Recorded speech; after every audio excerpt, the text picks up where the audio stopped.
A common complaint I see involving Doom Eternal is that it doesn't have a proper deathmatch style multiplayer mode. Now, I personally enjoy Battlemode, and I don't think the omission of a deathmatch style mode is really that big of a deal, but I wanted to discuss some newer arena style first person shooters that have come out in the last few years. There have actually been a lot of arena shooters released. Many of them were actually very good, but unfortunately, arena shooters have become an increasingly niche and unpopular genre, and many of them flew under the radar and failed commercially and have been abandoned or shut down. Still, here are 5 that I want to talk about and recommend for you to check out even in 2020. So if you've been playing Quake Live for the past 10 years and want something new, or if Battlemode just really isn't for you, check some of these games out. Before I get into these 5 games though, it's worth noting that all of these games are currently PC only. I don't know of any new arena shooters on consoles, unfortunately. The closest games that I can think of that are relatively new are Doom 2016, which I have talked about in length. While I personally didn't really enjoy that multiplayer because I thought it was too slow and different from the single player experience, and it wasn't really an arena shooter with the loadouts. I've been surprised to see at how popular it is. I didn't think it was that popular when it came out because I personally struggled to find matches on it pretty much the entirety of the game's existence. But apparently people have been saying that the community is still there, a lot of people are still playing it, and those servers are still up. So if you really liked Doom 2016's multiplayer, the servers are still there and you can go and play that. Also, if you have an Xbox, you can play the Halo Master Chief Collection. I often say Halo 3 was the last arena shooter as it was the last really big game to have various different game modes, customizable maps, deathmatch modes that had every player start evenly, and no loadouts before Call of Duty 4 came and completely changed the multiplayer landscape. Unfortunately, the arena shooter genre, like I said, has become very niche. But these games are all still very fun and worth playing. Also, it's worth noting these are not like full in-depth reviews. All these games are very similar stylistically, functionality-wise, so it doesn't really make sense to review every game because I'll probably just be saying the same things over and over for all of them. Also, I'm not claiming to be really good at these games either. I could play Doom Eternal on Nightmare with my eyes closed, but when it comes to multiplayer first-person shooters, I am painfully average. I'm just a guy who loves arena shooters, plays them when I have some free time, and want to see them make more of a comeback. Anyways, let's get on with the list. The first game I want to talk about is Quake Champions. I know, but please hear me out. This is by far the biggest game on the list. If you are familiar with Doom Eternal, you are familiar with id and will have already heard about Quake. I mean, the Quake name itself is huge. Quake Champions was released in 2017 in early access and is still considered an early access title today. Quake Champions is the follow-up to Quake Live and was initially panned by critics and fans of the franchise for not only the inclusion of champions and champion abilities, which people claimed made the game too similar to Overwatch, but also because the initial release was plagued by poor server performance and a lack of game modes. But if you tried the game back in 2017 and dropped it, I think you should give it another shot. And if you've never played it before, that's even more of a reason to give it a shot today. Yes, the game has champions, with varying max health, armor, movement speeds, etc., but the differences are so subtle it barely makes any difference to the core gameplay. All it really does is give you more of a playstyle choice. For instance, I like playing as Doom Guy, because I like the vertical mobility that the double jump has to offer. But despite having a slight jump advantage, I don't really feel like it influences the game all that much. A good player is going to have better speed, control, and mobility regardless of their character choice and any subtle character buffs. The ultimate moves also don't impact gameplay all that much either. Occasionally, your champion will be able to use a special move that can deal damage or give mobility. These things include spitting acid for added damage over time, placing turrets to attack dual-wielding guns, or in the case of Doom Guy, putting you in Berserk mode, which lets you move faster and punch enemies. I find most of these abilities to be negligible. I mean, Doom Guy's Berserk is pretty much fucking useless, the only exception being Scalebearer's ultimate move, which I feel is a little overpowered as he can just instantly kill you. With all that said, Quake Champions is definitely not Overwatch though.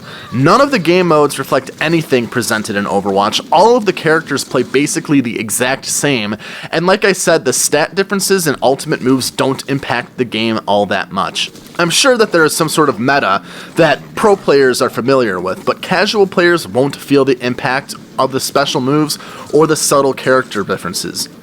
And Quake Champions is still Quake through and through. It's fast, it's open, it's fair. There are a couple different game modes, but at its core basics, every player starts with either a shotgun, a machine gun, or nail gun, and has to roam the map searching for better weapons, armor, health pickups, and power-ups like haste and quad damage. All of Quake's classic weapons return: the super shotgun, heavy machine gun, nail gun, rocket launcher, lightning gun, railgun, tri-bolts, and melee gauntlet. Each weapon and character has unlockable skins that are purely cosmetic, and these characters include classic Quake characters like the Ranger, as well as new Quake inclusions and other id franchise characters like Doomguy and BJ Blazkowicz. The game is still very skill-based, and you will find yourself dying a lot to players who are good, as you learn the mechanics of the game. Technical moves like strafe jumping, bunny hopping, rocket jumping are all valid forms of traversing the map and give you an edge in terms of mobility. I found the most popular modes to be Deathmatch, Team Deathmatch, and Instageb, all of which are very fun in my opinion. I'm not huge on the duel mode, but that's mainly because I'm not very good at it, and I get my ass kicked every time I play it. But duel is the most competitive game mode, it's what's ranked, and it's what is played in tournaments. And if you really don't like the addition of champions with the subtle differences in characters, there is a mode where everybody plays as Ranger with the same stats in a traditional Quake multiplayer mode. Like I mentioned, Quake Champions is by far the most played out of all the games on this list. At the time of this video, it has a little over 1,000 monthly peak players, with around 500 or so at any given time. Quake Champions is 100% free right now, so if you don't like it, you aren't going to be losing any money giving it a try. If you haven't played it yet, I highly recommend checking it out because it's a lot of fun and still has some casual player base to it. And if you played it when it first came out, give it another chance. I think you might actually like it if you get it out of your head that it's Overwatch and you play it objectively. But if you really hate the inclusion of the different champions, then here are 4 other games worth taking a look at. The second game I want to talk about is Toxikk. I have fully reviewed this game back in 2016 when it came out in a dual video with Paladins. I liked it a lot back then, and I like it a lot still today. Toxikk is more Unreal Tournament than Quake, and essentially acts as a spiritual successor to Unreal Tournament in terms of feel and gameplay. Toxikk features a couple game modes, but the most popular is Deathmatch, and since the player base is super small, you often won't find other populated modes anyways. You can play with bots if you want to make your own lobbies though, and the game features a pseudo single player mode in the form of little missions that are essentially various game modes played with computer players. The game also features an extensive tutorial to help you get comfortable with the mechanics of the game. In pure arena shooter fashion, every player starts with a pistol and, like in Quake Champions, goes through the map finding health, guns, power-ups. Toxikk has a melee weapon, pistol, shotgun, machine gun, sniper rifle, plasma gun, rocket launcher, flamethrower, and a BFG-type super weapon called the Hellraiser. Every gun has a primary and secondary fire. For example, the shotgun's primary shoots 1 shot, but secondary shoots 2, effectively turning it into a super shotgun, the offset being a longer reload time. Or the plasma gun shoots automatic shots as its primary, but shoots a singular beam similar to that of a railgun for its secondary. Some maps also feature vehicles, including giant mechs, which is pure fun in my book. All typical advanced movement skills are able to be taken advantage of in Toxikk, and it also features a dash, a feign death button to trick players, and an invisibility button which helps you escape danger or initiate attacks. Toxikk is also the only game on this list to have any sort of skill-based matchmaking. Every game on this list matches everyone together, whether they are experts with thousands of hours logged or complete noobs who are just picking up the game for the first time. Toxikk actually has a skill rank that matches players with players of similar skill. That said, Toxikk's biggest downfall is still its low player count, and because of that, you probably won't find many matches if you leave your skill rank toggled. So that means you'll have to turn that off and potentially be open to playing against people who are way too good for you. According to Steam charts, there are about 30 to 40 average concurrent players at any given time. But I know I have been on when I have been only able to find 1 or 2 other people, if that, to play matches with. It definitely needs more players. But that said, Toxikk is completely free. The paid option just gives you the ability to have cosmetic customization and a bigger map pool, but you get the majority of the game for free. And since Epic Games has abandoned Unreal Tournament in favor of Fortnite and slinging their shitty storefront around, Toxikk may be the closest thing we get to a completed Unreal Tournament anytime soon.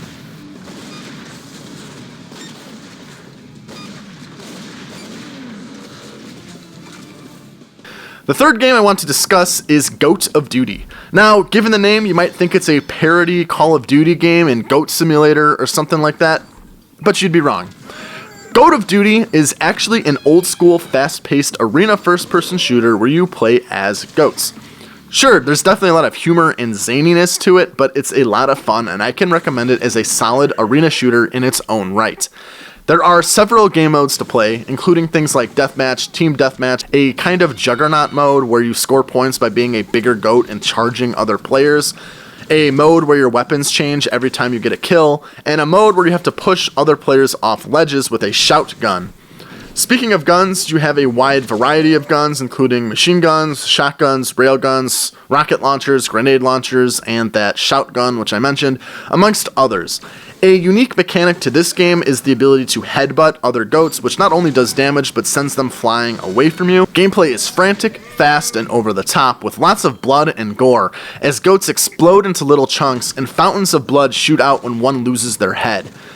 There are unlockable cosmetics as well, many of which are parodies of other games like Tracer from Overwatch, a Vault-Tec suit from Fallout, and even Naruto.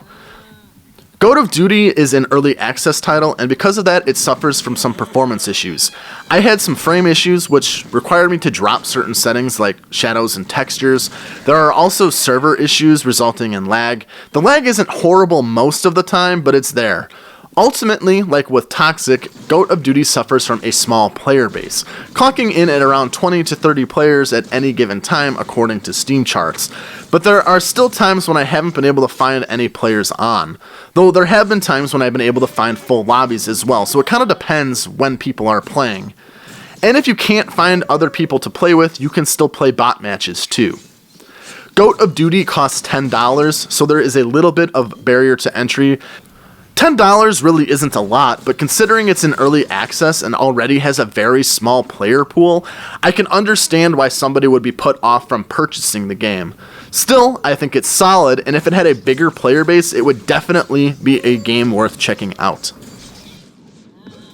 The fourth game I want to talk about is Warfork. Warfork was released as an early access title in 2019 and is a fork of the 2012 game Warsaw. Whatever. I had never actually heard of the term fork before this game, so if you don't know what a fork is, it's basically a game that uses the same code, but is being developed in tandem to that of the original. Another example in the arena shooter sphere is that Zonotic is a fork of Nexus. Essentially, this means that Warfork is a version of Warsaw that was being developed in tandem by a different team. But since Warsaw has been abandoned, Warfork is the new version of Warsaw, and Warfork has replaced Warsaw's trademarks, basically. I never played Warsaw. In fact, I only learned about Warfork because I realized that I had Warsaw in my GOG library and was like, what the fuck is this game? And discovered people recommending turning to Warfork as it's newer, more polished, and has a little bit more of a player base. Warfork is by far the most stripped down and basic of the games that I mentioned thus far, and the dev team proudly displays that Warfork has no gimmicks such as leveling, purchasable weapons, or gory graphic violence, etc. The focus on game development is making the game as fast-paced, even, and competitive as possible without all the guts and glimmer. And in that sense, it succeeds. It plays just like Quake 3, and all the mechanics are available to players to pull off some crazy skillful play. The game has a wall mechanic and a dash. Look at how these players are bouncing around the map at Mach a million. Now, I'm not that skilled to pull movements off like that, but it is possible given the physics in this game. Warfork also has pretty good tutorials available to new players which introduce advanced movement skills like strafe jumping, with explanations and practice rooms to help you learn these advanced mechanics. I like that these games give tutorials and practice rooms options, as it gives new players a chance to learn mechanics instead of struggling to learn against highly skilled players. It gives a little bit more of an opening for new players in a genre that has a very high skill gap, and that's already very niche. The genre needs as many players as it can get. Anyway, Warfork has no unlockables, no gun skins. There are different character skins and colors that you can pick from, but you have access to all of these out the gate, and none of them impact gameplay other than offering some cosmetic variation. Like with all these other games, guns, armor, health, power-up pickups are strewn throughout the map. Guns are pretty basic for arena shooters, shotguns, railguns, rocket launchers, etc., and a type of laser rifle which functions similar to the lightning gun from Quake. The game features many modes, but from what I have been able to play with other players, the two most popular modes are Insta-Gib and a deathmatch mode where every player starts with every gun at spawn. But there are also Capture the Flag, Team Deathmatch, and a more traditional deathmatch where every player starts with only basic weapons and need to collect more. There's also some unique modes like racing. The biggest issue that I have run into regarding performance were connection issues. No real performance issues with the game itself. Unfortunately, there isn't a huge player base, so you don't have a big choice when it comes to picking different servers. According to Steam charts, the average peak for Warfork is about 20 to 40 people on at a given time. In my experience playing, I have been able to find lobbies with players in them, but it was only a handful of people on at a given time. That said, you can make custom games with bots if you can't find other players to play with. Graphically, the game is unique as well. Warfork has a sort of cel-shaded look to it, without intense or complex lighting or texture design. Like I said, that wasn't the focus of it. But because of that, most computers should be able to run Warfork just fine. The game is also 100% free, so it's worth giving a shot if you are interested in it. If I had to make one complaint about Warfork, it would be how some of the guns feel like their projectiles are separated from their guns. It's most obvious on guns like rocket launchers and the plasma rifle. They're technically projectile-based weapons, but they feel and visually look more like hit-scan weapons to me. It's a subtle thing, but it makes those guns feel different than how I was expecting. It's a minor complaint because the gameplay as a whole is fluid and fast and very fun, but these guns just don't feel as heavy or as impactful as I would have liked. With all that considered though, Warfork is still a solid new arena first-person shooter, and as the newest game on the list, it deserves your attention. I think it has the most potential, other than Quake Champions, to get some sort of traction in today's multiplayer gaming sphere. The last game I want to talk about is Dusk World. By now, I'm sure you all know Dusk. It's one of the best received retro-style first-person shooter games that have come out in the last couple years. Dusk has a free multiplayer mode called Dusk World. Something I think some people are unaware of, despite the fact that Steam literally prompts you to open it when you launch the game. Anyways, I'm not going to go into how awesome Dusk is, I've already done that, but the multiplayer for it is so fun. Out of all the games I mentioned in the video, I think Dusk's multiplayer is the most fun simply because of how fast, frantic, and chaotic it is. It doesn't pretend to care about matchmaking or ranking or anything like most modern competitive games do. You just join a server, play some matches, and log off. The simplicity of it has a nice change of pace from worrying about ranking, skill levels, matchmaking, or anything like that. Not that any of that is a bad thing, ranking and levels offer encouragement for repeat play, and it also encourages players to get better. But just from a pure jump in and play standpoint, Dusk is so much fun. From what I've played, the only game mode is Deathmatch, and it plays exactly like Deathmatch does in other games, with the added benefit of Dusk's smooth as butter shooting and movement, right down to the sliding and flipping. Fights over rocket launchers or super shotguns become so frantic, and the community seems really chill and nice to play with as well. I played a match against somebody much better than me, and they seemed intent on offering advice and encouraging me to get better, instead of belittling me for not playing good. And that's something I've actually noticed about all of these games actually. The arena shooter community is very nice and encouraging. They know that these games have a high skill ceiling, and that new players aren't that good. They know that some people have been playing Quake since 1996 and are much better than people who have just picked up a game yesterday. But they also want new players, and they want them to understand the mechanics, and they want them to get better. They understand that everybody starts somewhere, and I really appreciate that mindset a lot. Anyways, Dusk World rules. The maps are well designed and fun to play on. One even has keys you can find unlocking hidden teleporters. Unfortunately, the amount of people playing online fluctuates pretty drastically. There have been times that I was literally the only person playing, but there have also been times I've been able to find full lobbies. I don't really see the game getting more than 20 people on at a time though, which is unfortunate because this game is simply a blast to play.